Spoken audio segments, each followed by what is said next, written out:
Well, hello there again. Dave Breslow back here with you, and I want to welcome you to this edition of Dose of Dave. And in this edition of Dose of Dave, I would like to talk to you about something that is so prevalent that I think we've all experienced it at some point or another in our lives. It is called self-sabotage. Now, self-sabotage seems to be a pretty consistent thing that human beings do. Many times there are many people who don't realize they're doing it. They just kind of look around at the conditions and kind of do the finger pointing thing, blaming whoever, the parents, the government, their co-workers, usually anybody but themselves. Then there are other people who are aware of how they sabotage themselves, but don't really understand why they keep doing it. Well, if you've seen one of my earlier videos, I talked about circle 1 and circle 2.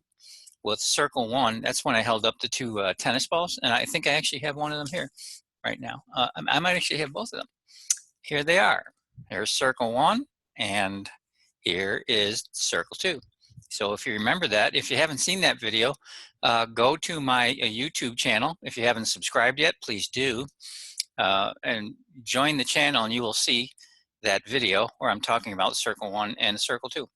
Anyway, briefly, just to recap, circle 1 is everything we know up until now. All of our old habits, all of our fears, all of our beliefs, all of our limitations, our doubts, our hesitations, all that stuff is in circle 1. So when we talk about self-sabotage, it's really first, number 1, you must understand and you must admit that you are responsible for everything that you do. You are responsible for the way you think, the way you feel, and the choices you make. So that's number 1. Anybody who is not willing to fulfill step 1 will have a very difficult time reducing or even eliminating self-sabotage. So you must admit, you must look around and admit that you are responsible for what you think, what you feel, and what you do. Number 2, you must understand and realize that this thing we call circle 1 exists, and it is absolutely running and governing what we do if we're not aware of it. It is our habit. We sabotage ourselves out of habit. Now, some people like to say, well, sabotage comes from fear. Sabotage comes from, they have a whole list of things. I don't necessarily agree with that. Certainly fear is happening, but that's not the root cause. The root cause, in my opinion, is something very simple, and it is called self-acceptance. Self-acceptance. Why else would somebody sabotage themselves consciously, on purpose, if they didn't believe they deserved things in life? So our own self-esteem, our self-acceptance, our self-love is not as high as it should be, let's say, or it's not where it should be. And people who don't have a high enough level of self-acceptance and self-love will end up sabotaging themselves because they absolutely believe, and here in circle 1, they have a belief that says, I don't deserve. Have you ever felt that way?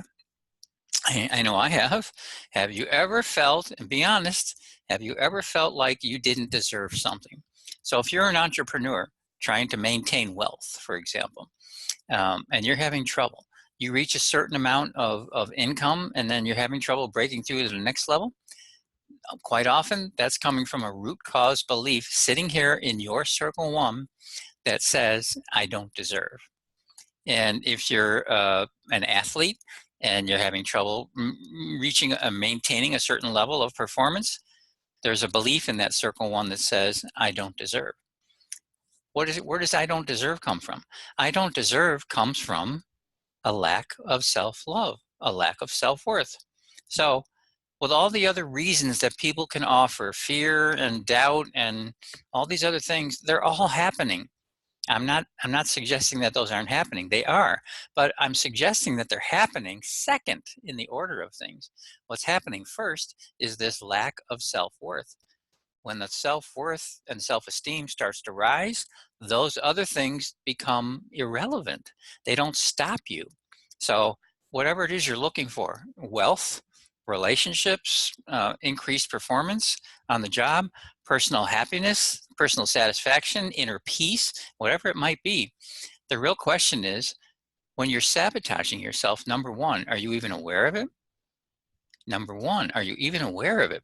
Or are you just looking around at your conditions, you know, here, and you're blaming people and conditions for what they are in your life? Again, that's step one.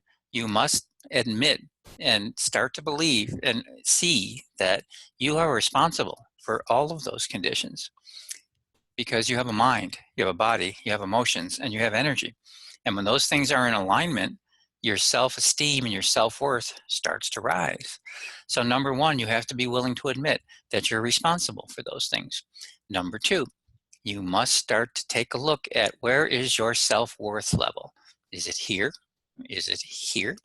Take a look at where your self-worth level. What beliefs do you have about your worthiness to achieve and receive? Receiving is another factor, which I'll probably talk about at some point, but not today. But is your level of self-worth and self-acceptance high enough? Because when it is, you will start to achieve and receive these things that you want. So self-sabotage can be talked about in a lot of different ways by a lot of different levels of intelligent people and theories and concepts and all those things. And people who know me know that my nickname in the personal development arena is Mr. Simple. I tend to see things very simply. And people often say to me, "Oh, Dave, you know, you make it sound like it's so easy to get from point A to point B." And my response to that person is, "Well, you make it sound so hard. You make it messy. Who do you want to believe? You or me? Because you tried your way already. Your way is messy, it's sloppy, it's convoluted, it's filled with struggle and stress. There's a lot more simpler way to go about it." So I tend to boil things down, while other people get kind of immersed in the clouds and the smoke and the mirrors and all the clouds and all that stuff. I tend to kind of jump in right underneath all that, and I see very simply that there are some very simple root cause things that are happening for in any situation, any situation. And this self-sabotage, which is the topic for today, that root cause is a lack of self-esteem.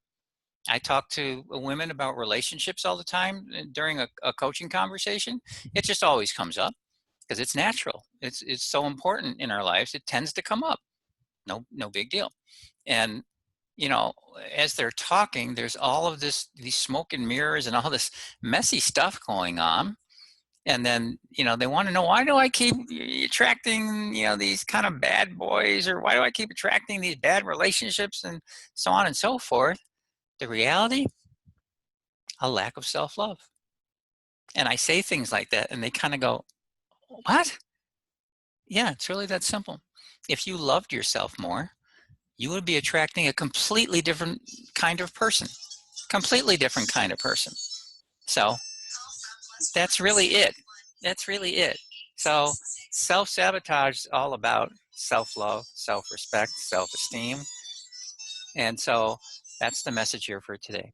The root cause for self-sabotage is self-love. Raise your level of self-love and watch what you start doing. You will make better choices up and down the line.